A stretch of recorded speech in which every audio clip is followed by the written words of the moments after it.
ఎన్నికలు వస్తే ఇలా ఉంటుందా? ఓట్ల పండుగంటే ఉత్సాహంగా ఉల్లాసంగా వెళ్లి క్యూలో నిల్చొని ఓటేయడం అనుకున్నారు నేటి తరం. కానీ పాత కక్షలు ఫ్యాక్షన్ గొడవలు బుస్సలు కొడతాయని వాళ్ళకి తెలీదు. సిఎస్ డీజీపీకి కేంద్ర ఎన్నికల సంఘం సమన్లు జారీ చేసే వరకు విషయం వెళ్ళింది. ఈ కుంపటి చల్లారుతుందా?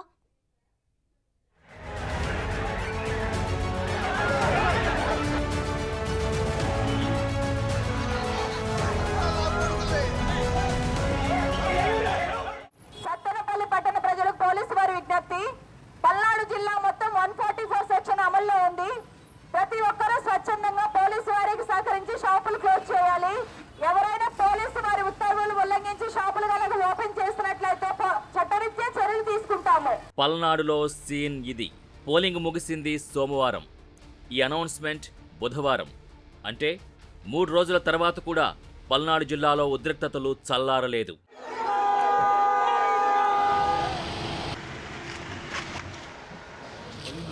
పోలింగ్ రోజున నరసరావుపేటలో జరిగిన బీభత్సం అందరి కళ్ల ముందు మెదులుతూనే ఉంది. ఒక పార్టీ అభ్యర్థి కారుపై దాడి జరగ్గా మరో అభ్యర్థి ఇంటిపై దాడికి యత్నం జరిగింది. గాల్లోకి కాల్పులు జరిపిన పరిస్థితి. ఇప్పటికీ మాచర్లలో మనశ్శాంతి లేదు. ఎప్పుడు ఎవరు ఏ రూట్లో వచ్చి అటాక్ చేస్తారో అనే భయం. అందుకే 144 సెక్షన్ అమలు, హౌస్ అరెస్టులు.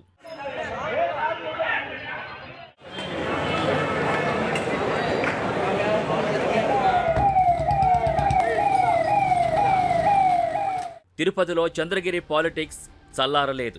స్ట్రాంగ్ రూమ్ పరిశీలనకు వెళ్లి ప్రత్యర్థుల దాడిలో గాయపడిన చంద్రగిరి ఎమ్మెల్యే అభ్యర్థి పులివర్తి నాని ఆసుపత్రి నుంచి డిశ్చార్జ్ అయ్యారు. తాను గెలుస్తానని తెలిసి చంపితే బైపోల్స్ వస్తాయనే అటాక్ చేశారని ఈయన ఆరోపణ. ఘర్షణ వాతావరణం కావాలని ఉద్దేశం చేస్తూ వచ్చాడు. అదేవిధంగా నామినేషన్ అయిన తర్వాత మా కోడలు మా కూతురున్న కారును కూడా కొట్టారు. అక్కడున్న వ్యక్తులు కొట్టారు. అంటే ఆ రోజు నుంచే స్టార్ట్ అయింది అనమాట ఇది. దీన్ని అతను కొనసాగిస్తూ ముందుకు వెళ్తున్నాడు కానీ తగ్గల. ఆయన కానీ ఆయన కొంచెం ఉంటాడు, ఎక్కడో ఒక చోట ఒంగోలు నుంచి ఫోన్ చేస్తాడు, ఇది చేయండి అది చేయండి అంటాడు, లేదు ఇంకో చోట వస్తాడు చేయండి అంటాడు. తల్ల ఉంచుకొని ఓర్చుకొని వెళ్ళాం. ఆ ఓర్చుకొని వెళ్ళిన దాన్ని కూడా తట్టుకోలేకుండా నన్నే అటాక్ చేస్తే సరిపోతుందని ఒకటి. రెండోది, నిన్న మా గన్మ్యాన్తో పాటు ఉన్న వ్యక్తులు చెప్పిన మాట ఏమంటే, వాడిని చంపేయండిరా, బై ఎలక్షన్ వస్తుంది, చంపేయండిరా, బై ఎలక్షన్ 3 సార్లు అన్నా అంటే ఎవడో ఒక వ్యక్తి. నేను ఈరోజు బతుకున్నా అంటే గన్మ్యాన్, దాంతోపాటు నా పిల్లలు ఒక 2-3 కొట్టినా కూడా 2 వచ్చి నన్ను లాగి బండ్లు వేసుకొని స్కార్పియోలో డ్రైవరు గుద్దుకొని, నా బండి ఒకటి అడ్డం ఉంటే దాన్ని గుద్దుకొని ఎత్తుకోపోయారు. గన్మ్యాన్ లేదంటే నిన్న 100% నేను చనిపోయింట. అదేవిధంగా గన్మ్యాన్ ఫైర్ చేసినాక మళ్ళీ గన్మ్యాన్ అటాక్ చేశారు. అటాక్ చేసినప్పుడు నా పిల్లలు ఎత్తుకొని లోపలేశారు. గన్మ్యాన్ అటాక్ చేస్తూ నన్ను చంపాలని ప్రయత్నించినప్పుడు నా పిల్లలు లాగి నన్ను బండ్లు వేసుకొని ముందుకు. తాడిపత్రిలో సీన్ వేరే లెవెల్. ఎన్నికలు ముగిశాక ఏ పార్టీ అధికారంలోకి వచ్చినా తాను వేట మొదలు పెడతానంటూ సిట్టింగ్ ఎమ్మెల్యే పెద్దారెడ్డి పాత వీడియో ఒకటి వైరల్గా మారింది. ఆ వేట మొదలు పెట్టినప్పుడు తట్టుకునే శక్తి అవతల కూడా ఉండాలి. ఏ పార్టీ వచ్చినా కూడా నేను మొదలు పెడతా. ఇప్పుడు కూడా చెప్తాను, ఇది మెన్షన్ చేసుకోండి. తెలుగుదేశం కాదు, వైఎస్ఆర్ కాదు, జనసేన కాదు, ఏ పార్టీ వచ్చినా ఎలక్షన్ అయిపోయినాక 2-3 నెలల్లో నేను వేట మొదలు పెడతా. అది కూడా కనుక్కోండి. ఈ ప్రజాప్రతినిధి సమాజానికి ఏం సందేశం ఇచ్చినట్టు? కాస్త శాంతంగా ఉన్న తాడిపత్రిని మళ్లీ రెచ్చగొట్టినట్టు కాదా? తన వేటను ఎదుర్కొనే సత్తా ప్రత్యర్థికి ఉండాలంటూ ఓపెన్ ఛాలెంజ్ చేశారు కూడా.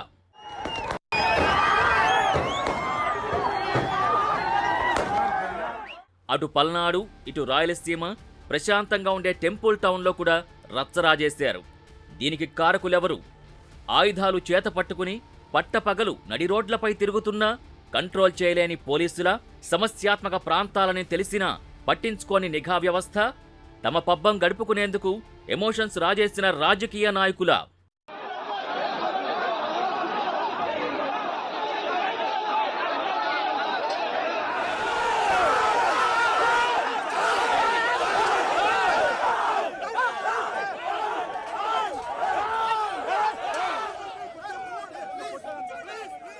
పోలింగ్ రోజు పట్నమంతా పల్లెబాట పట్టింది.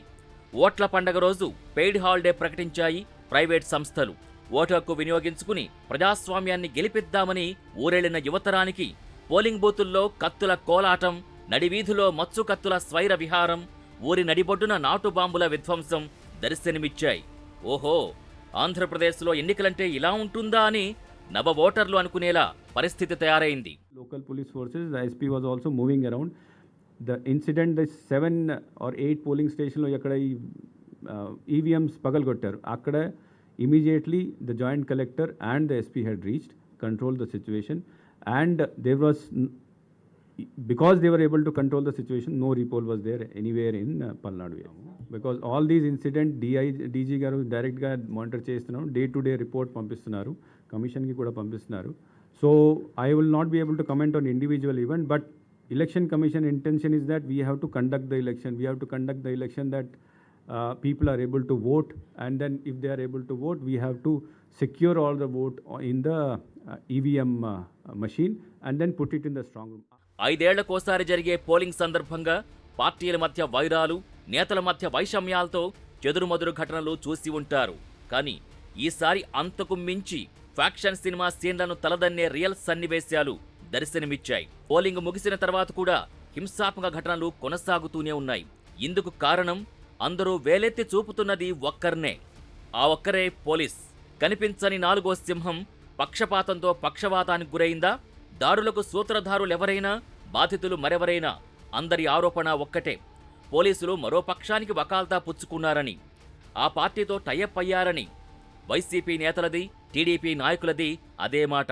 ఎక్కడైతే మాకు బలంగా ఓట్లు పడవు, తెలుగుదేశానికి అనుకూలంగా ఉంటాయనుకున్న చోట పోలీసులు పెట్టలేదు. అందువలన మా దగ్గరేమో వారు రౌడీజం చేయడానికి వీలు లేకోకుండా పోలీసులు పెట్టారు, సంతోషమే. కానీ ఆ బూతుల్లో రౌడీజం జరుగుతూ ఉంటే పోలీసులు మాత్రం ఒకళ్ళో ఇద్దరో ఉండి చూస్తూ ఊరుకున్నటువంటి సంఘటనలు మనం చూసాం, మేము ప్రత్యక్షంగా చూసాం. గత ఎన్నికల్లో లేదు, అంతకుముందు 14 ఎన్నికల్లో లేదు ఇంత హింస. ఇవాళ అధికారులు మార్చిన తర్వాత హింస ఎందుకు జరుగుతూ ఉంది? నన్ను డిస్ట్రిబ్యూట్ చేయటంకే నా కాలం అంతా అయిపోయింది, ఇంకా నేను దృష్టి పెట్టలేకపోయాననేటువంటి పరిస్థితికి వచ్చిందంటే ఎన్నికల కమిషన్ మార్చినటువంటి అధికారుల వల్ల ప్రజాస్వామ్యానికి లాభం జరిగిందా, నష్టం జరిగిందా ఆలోచించుకోవాల్సినటువంటి అవసరం ఉన్నది, రివ్యూ చేసుకోవాల్సినటువంటి అవసరం కూడా ఉన్నదని ఈ సందర్భంగా నేను చెప్పదలుచుకున్నాను. మెతక వైఖరి నిన్న స్పష్టంగా కనపడింది. నిన్న పల్నాడు జిల్లాలో అల్లర్లకు కారణం ఏంటి? వాళ్ళ 7 అపాయింట్ చేసిన సిఐలు, ఎస్ఐలు ఉండటమే, ఆ స్టాఫే ఉండటం ప్రధాన కారణం. వాళ్ళు మెతక వైఖరి అవలంబించడం వల్లే ఈ గొడవలకు కారణం. రాళ్లు పెట్టుకున్నా, కర్రలు పెట్టుకున్నా ఎక్కడ కఠిన చర్యలు లేవు. ఎక్కడైతే ఆ దాడులకు పాల్పడినటువంటి వారు ఉన్నారో వారిని కఠినంగా కనుక అరెస్ట్ చేసి ఉంటే ఈ జరిగి ఉండేవి. పోస్టింగ్లు వాళ్ళు ఇప్పించారు కాబట్టి సిఐలు, ఎస్ఐలు ఇవంతా కూడా పక్షపాతంగా వ్యవహరించారు. ఒక్క ఎస్పీ తప్ప ఎన్నికల కమిషన్ పరిధిలో అపాయింట్ చేసినటువంటి వారు, జిల్లా యంత్రాంగం మొత్తం జగన్మోహన్ రెడ్డి ప్రభుత్వంలో ఇక్కడ ఉన్నటువంటి ఎమ్మెల్యేలు, మంత్రులు అపాయింట్ చేసినటువంటి వారు. ఎందుకీ పరిస్థితి? పోలీసులకే ఎందుకీ దుస్థితి? వాళ్ళ తలకాయలు కూడా పుచ్చకాయల్లా పగిలాయి కదా అంటే లా అండ్ ఆర్డర్ చూసేది, చూడాల్సింది వాళ్లే కాబట్టి. ఒక రాజకీయ పార్టీ పాలనలో పైనుంచి ఒత్తిళ్లు ఎదురవుతున్నాయని పోలీసులు సమర్థించుకునే అవకాశమూ లేదిప్పుడు. ఎందుకంటే ఎన్నికల కోడ్ అమల్లో ఉంది. పాలకులు నామమాత్రమే. ఒత్తిళ్లు అనే మాటకు అర్థం లేదు. సిన్సియర్గా డ్యూటీ చేసేందుకు సువర్ణ అవకాశం. కానీ దాన్ని చేజార్చుకుని అభాస్పాలయ్యారా? ఖాకీ పవర్ చూపించాల్సిన పోలీసులు దిష్టిబొమ్మలుగా మిగిలిపోయారా?